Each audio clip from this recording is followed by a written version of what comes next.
7வது கட்ட தேர்தல் இன்னைக்கு நடக்கிற கோரக்பூர் தொகுதியும் கிழக்கு மாவட்டங்கள்ல தான் வருது. இந்த கோரக்பூர் மலம் இருக்கக்கூடிய ஆதித்யநாத் செல்வாக்கு இருக்குன்னு சொல்லப்படுற இந்த பகுதியில தான் மோடி போட்டியிடுற வாரணாசி தொகுதியும் இருக்கு. அதனாலதான் இந்த பிரச்சனையை அவங்க பெரிய அளவுல முன்னுக்கு எடுத்துட்டு வரல.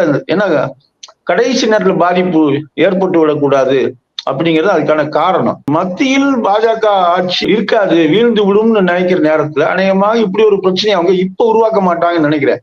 அதனால ஆதித்யநாத் தப்பிப்பதற்கான வாய்ப்புகள் அங்க இருக்கு. ஆனா மோதல் தொடரும். ஆனா இந்த மோதல்ல அமித்ஷா ஜெயிப்பாரா ஆதித்யநாத் ஜெயிப்பாராங்கிறதெல்லாம் பின்னாடி வரும்.